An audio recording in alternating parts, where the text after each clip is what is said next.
Les circonstances atténuantes obligent. Je rappelle que je suis journaliste, donc je vis en Casamance et je dois présenter donc cette réflexion autour de l'histoire de la Guinée-Bissau à travers la radio Bongolan FM pendant la guerre civile de juin 1998. Je simplement préciser que ça n'a pas été facile de travailler dans un pays qui est déjà l'isolophone, qui n'est pas qui ne parle pas le français comme moi, ils sont des isophones. Mais mieux, la guerre de 98, c'est déjà presque 12 ans après, et les principaux acteurs n'y étaient plus. Particulièrement, le président Lino Vieira a été assassiné 2 ans avant le passage. C'est depuis 2000, Ansoumana Mané, le général Ansoumana Mané aussi est mort. Certains qui sont restés comme acteurs pendant cette guerre civile sont soit en exil. C'est le cas du plus populaire journaliste connu de Radio Bongolan qu'on appelait Nuno Criou, qui est actuellement à Lisbonne, au Portugal. Les officiers militaires qui étaient soit dans la junta, la junte militaire, ou bien parmi les loyalistes, sont en guerre interne avec des résidents surveillés, notamment l'ancien porte-parole de la junte militaire, à l'époque Zamora et Douda. Donc nous n'avons pas pu rencontrer. Ça veut dire qu'en fait nous avons eu problème pour rencontrer véritablement les acteurs, mais malgré tout, notre passage nous a permis quand même de faire quelques recherches et de rencontrer beaucoup d'acteurs aussi qui ont vécu cette période. Je précise aussi, entre autres, que pendant la guerre civile de 1998, j'y étais pendant presque 1 an comme reporter de la radio Sud FM où je travaillais à cette époque, ce qui m'a permis de vivre certains événements directement, qui m'a facilité aussi la tâche par rapport à certaines documentations qui ont existé pendant cette période. Je disais donc pour cette présentation, il y aura donc le contexte, les enjeux et les acteurs qui vont être présentés et nous arriverons à la conclusion. Je veux juste rappeler que pour la Guinée-Bissau, pour l'histoire, c'est un petit pays de l'Afrique de l'Ouest avec moins de 1 million d'habitants. Jusqu'ici, depuis presque 20 ans, il n'y a pas de recensement. Et jusqu'aux dernières nouvelles, on parle entre 800 et 1 million d'habitants. C'est un pays qui est découvert par les Portugais depuis 1446 et donc qui a connu quand même la présence coloniale pendant toutes ces périodes d'esclavage, etc. Et vous comprendrez donc la composition donc, de cet État. Nous insistons sur un peu l'histoire de la Guinée-Bissau à cause de sa liaison avec la guerre. C'est un des rares pays ouest-africains qui a obtenu son indépendance après une guerre de libération. Donc c'est suite à la mise en place du Parti africain d'indépendance de la Guinée et du Cap-Vert. Nous sommes au Cap-Vert. Et je suis heureux même de signaler que dans cette salle, il y a un combattant du PAIGC qui n'a pas vécu la guerre, qui a fait la guerre de libération et qui est dans cette salle ici. C'est hier, je l'ai appris par hasard, en fait, il nous racontait comment il manipulait pour la première fois sa carte du corps. J'espère qu'aujourd'hui, il a la tête qui est proche de ça. Alors, il a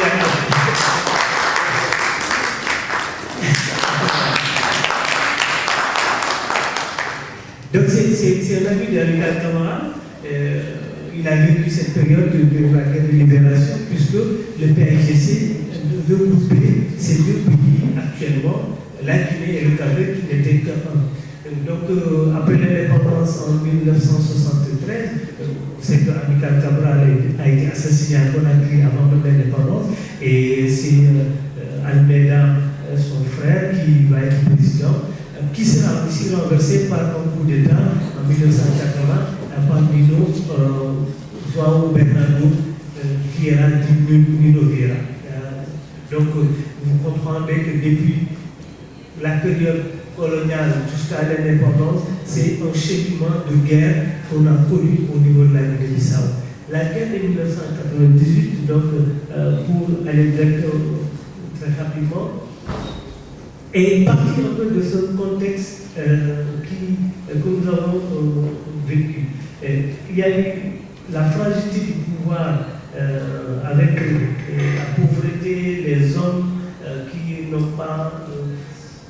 la société un peu corrompue liée aux difficultés économiques que vivait la Guinée-Bissau pendant cette période.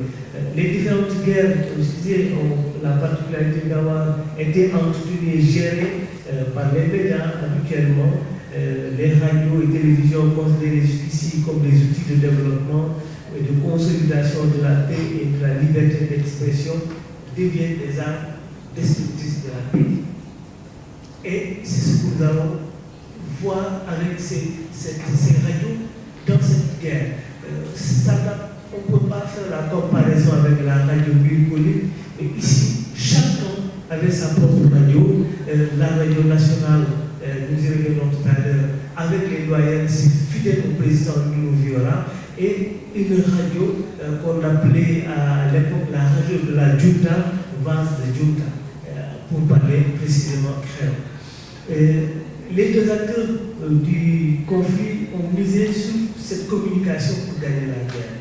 Et on comprendra que effectivement la guerre a été gagnée par les radios, le médium, avant même que ça soit une guerre des armes.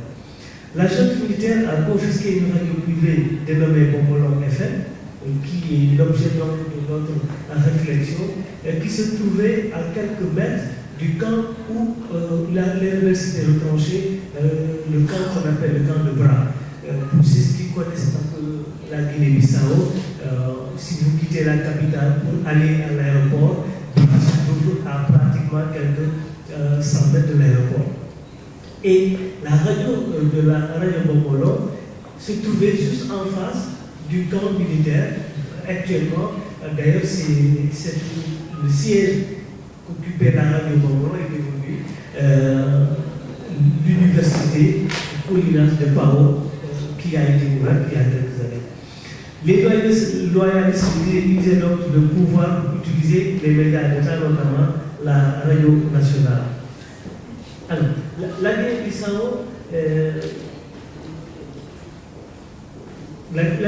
pour revenir aux enjeux, la Guinée-Bissau qui sortait d'élection en 1996, avec la réélection de Nino Vieira, continue de traverser une crise économique profonde.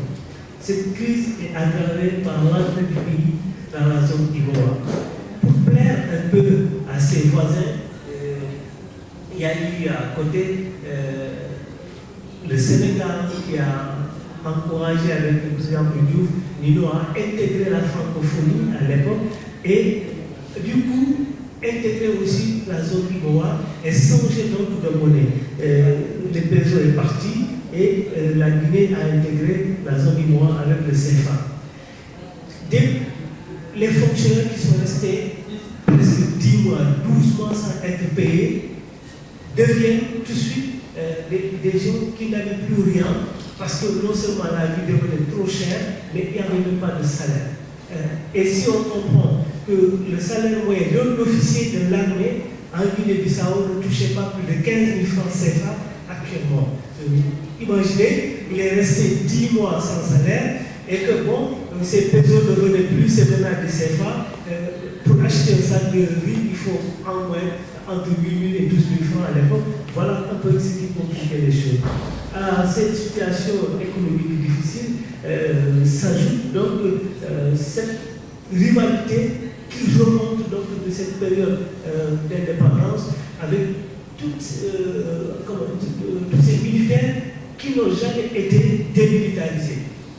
La Guinée-Bissau a cette particularité d'avoir aujourd'hui, si disait moins de 800 000 habitants, avec quelques 200 000 armes, éléments militaires. C'est incroyable, c'est le pays le plus militarisé de la zone ouest-africaine.